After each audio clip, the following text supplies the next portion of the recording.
Mancherial RTC వైద్యశాలలో 20 రోజులుగా నిలిచిపోయాయి. కార్మికులు ఆసుపత్రికి వచ్చి వెనుదిరుగుతున్నారు. డాక్టర్ ఎప్పుడు వస్తారో తెలియని పరిస్థితి నెలకొంది. ఆసుపత్రికి వచ్చిన రోగులకు సిబ్బంది అరకొర మందులిచ్చి పంపించేస్తున్నారు. 50 ఏళ్లకు పైబడ్డ వారే ఆసుపత్రికి వస్తున్నారు. డాక్టర్ ఎప్పుడు వస్తారో తెలియకపోవడంతో కార్మికులు విధులకు గైర్హాజరవుతూ ఆసుపత్రికి వస్తున్నారు. మంచిర్యాల ఆర్టీసీ ఆసుపత్రిలో విధులు నిర్వహిస్తున్న వైద్యుడు 20 రోజులుగా రాకపోవడంతో వైద్య సేవలు నిలిచిపోయాయి. నెలకు సరిపడా అత్యవసర మందులు లేకపోవడంతో ఉద్యోగులు ఆందోళన చెందుతున్నారు. వందలాది మంది ఉద్యోగులతో పాటు విశ్రాంత ఉద్యోగులు, సిబ్బంది, వారి కుటుంబ సభ్యులు ఆసుపత్రికి వచ్చి వెనుతిరగాల్సిన పరిస్థితి నెలకొంది. అనారోగ్యానికి గురైన కార్మికులు, కుటుంబ సభ్యులు వ్యయ ప్రయాసాల కోర్చి ఆసుపత్రికి వస్తే వైద్యులు లేడన్న సమాచారంతో నిరాశతో వెనుదిరుగుతున్నారు. మంచిర్యాల కుమరం భీం, ఆసిఫాబాద్ జిల్లాలకు చెందిన ఆర్టీసీ కార్మికులు, కుటుంబ సభ్యులతో పాటు రిటైర్డ్ ఉద్యోగులకు సేవలు అందించేందుకు మంచిర్యాలలో ఆసుపత్రిని ఏర్పాటు చేశారు. 2 జిల్లాల్లో దాదాపు 820 మందికి పైగా కార్మికులు, రిటైర్డ్ కార్మికులు ఉన్నారు. చిన్నపాటి వైద్యం కోసం ఇక్కడికి వచ్చి వైద్యుని సూచన మేరకు మందులు తీసుకెళ్లాల్సి ఉంటుంది. ప్రస్తుత కాంట్రాక్ట్ వైద్యుడు అందుబాటులో లేకపోవడంతో ఇబ్బందులు తప్పడం లేదు. ఆసుపత్రిలో పనిచేస్తున్న వైద్యుడు అనారోగ్యానికి గురి కావడంతో ఫిబ్రవరి 6వ తేదీ నుంచి సెలవుపై వెళ్లినట్లుగా తెలుస్తోంది.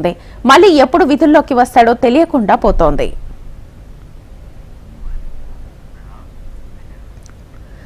ఆర్టీసీ కార్మికులంతా 50 ఏళ్లకు పైబడ్డ వారే ఉండడంతో తరచూ అనారోగ్యం పాలవుతున్నారు. ఆసుపత్రికి వస్తే వైద్యుడు లేకపోవడంతో ప్రైవేటు వైద్యుడిని ఆశ్రయించాల్సి వస్తోంది. మరోవైపు జబ్బు చేసినప్పుడు వైద్యుడి సూచన మేరకు సిక్ ఆఫ్ లీవ్ పొందే వీలుంటుంది. కానీ వైద్యుడు అందుబాటులో లేకపోవడంతో కార్మికులు ఎలాంటి జబ్బు చేసినా విధులకు హాజరు కావాల్సిన పరిస్థితి ఉంది. అవసరమైన మందులు తెప్పించడంతో పాటు ఆసుపత్రికి వైద్యుడు వచ్చేంత వరకు అధికారులు ప్రత్యామ్నాయ చర్యలు చేపట్టాలని ఆర్టీసీ కార్మికులు కోరుతున్నారు.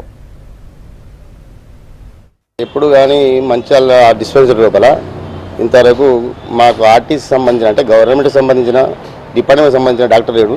దాదాపుగా 30 సంవత్సరాల నుంచి ప్రైవేట్ డాక్టర్ ఎప్పుడు కానీ ఉండడం జరుగుతుంది. వీళ్ళు ఎప్పుడు వస్తారో ఎప్పుడు పోతారో కూడా తెలియదు. ఉన్నా కానీ ఏ టైంకి వస్తారో కూడా మాకు అర్థం కాని పరిస్థితి. టైంకి మందులు ఉండవు.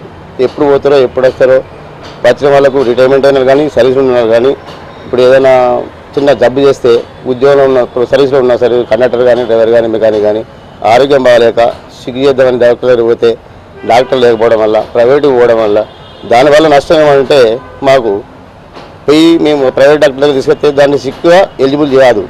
దాన్ని ఆప్షన్గా చేస్తారు. జీతం కట్టు, తర్వాత పనిష్మెంట్లు, ఇంక్రిమెంట్లు కట్టు. ఆ విధంగా మాకు ఈ విధంగా నష్టం. ఇప్పుడు మందు దొరకకుండా, సిగ్గు దొరకకుండా ప్రైవేట్ డాక్టర్ దగ్గర పోతే ఆ విధంగా నష్టం.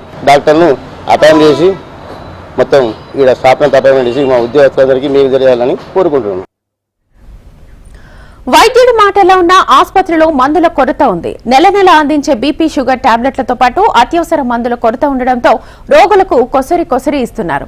ప్రతి నెల 10వ తేదీన మందుల కోసం ఇండెంట్ సమర్పించి హైదరాబాద్ నుంచి తీసుకురావాల్సి ఉంది. వైద్యుడు లేకపోవడంతో ఫిబ్రవరి నెలకు సంబంధించిన మందులు తీసుకురాలేదు. దీంతో ఆసుపత్రిలో ఉన్న సిబ్బంది అందుబాటులో ఉన్న టాబ్లెట్లతో సర్దుబాటు చేస్తున్నారు.